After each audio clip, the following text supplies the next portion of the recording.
In a quiet neighborhood filled with roses and hummingbirds lived a cat named Milo, a gray tabby with gentle green eyes. He wasn't owned by anyone, yet he belonged to everyone. Every morning at exactly 8 a.m., Milo would sit in front of the old bakery on the corner, not for food, but to wait. People started noticing. Some said he was waiting for someone who moved away. Others believed he was just a creature of habit, but only the old baker, Mrs. Lynn, knew the real story. 2 years ago, a little girl named Ella used to stop by the bakery every morning on her way to school. She had no siblings and no friends nearby. But Milo, he followed her every day like a guardian. He'd walk her to the bakery, wait while she got her muffin, and then walk her to the bus stop. Then one day, Ella and her family had to move to another city. She cried, hugging Milo, and whispered, "I'll come back for you. I promise." Most people would say, "Cats forget." But not Milo. If you like, please like, share, and subscribe to support our channel. In a cozy little cottage nestled between sunflower fields lived Grandma Elsie, a kind soul with silver hair, wrinkled hands, and the warmest hugs. She lived alone, but her heart was never lonely, because every morning, a bright yellow canary landed on her windowsill and sang the sweetest melody. No one knew where the bird came from. It wasn't in a cage. It wasn't trained, yet it came every day at exactly 7 a.m. and sang just for her. Grandma named him Sunny. Sunny's song became part of her morning routine. Just like her tea, knitting, and watering her garden, she'd always say, "As long as Sunny sings, my heart will bloom." Then, one winter morning, the singing stopped. No chirp, no flutter, just silence.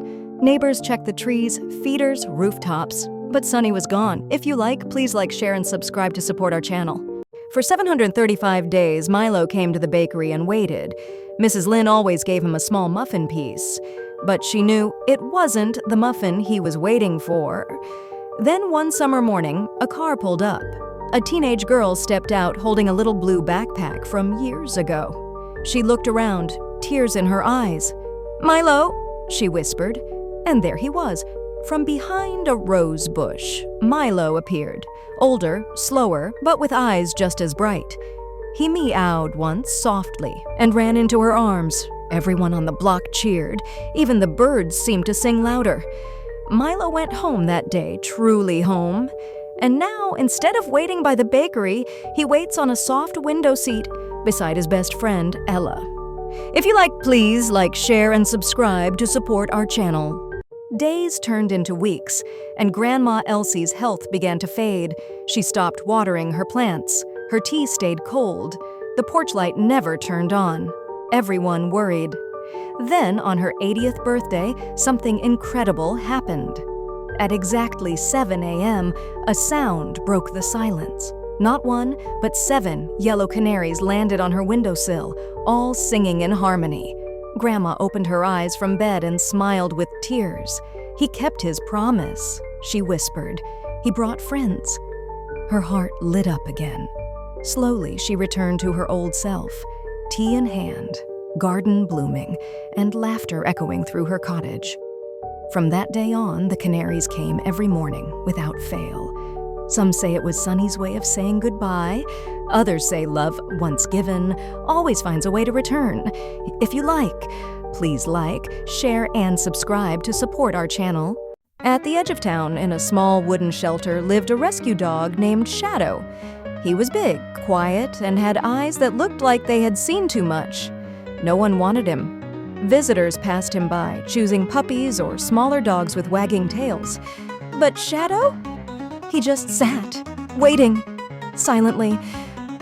Miles away, a man named Leo lived in an apartment where the curtains always stayed closed. He hadn't smiled in months. You see, Leo had lost his wife in a car accident. Since then, he had stopped living, just going through the motions. One day, Leo's sister begged him to get out and just breathe. "Maybe visit the shelter," she said. "Just look." Leo didn't want a dog. He didn't want company. But something pulled him there anyway. And when he walked into the shelter, it was as if the world paused. In the last kennel, Shadow looked up, and Leo looked back. They didn't move. They didn't need to. Two broken souls had found each other. Leo took Shadow home, not expecting much. But that night, for the first time in months, Leo slept without waking from nightmares. Shadow had curled up next to his bed, silently protecting him.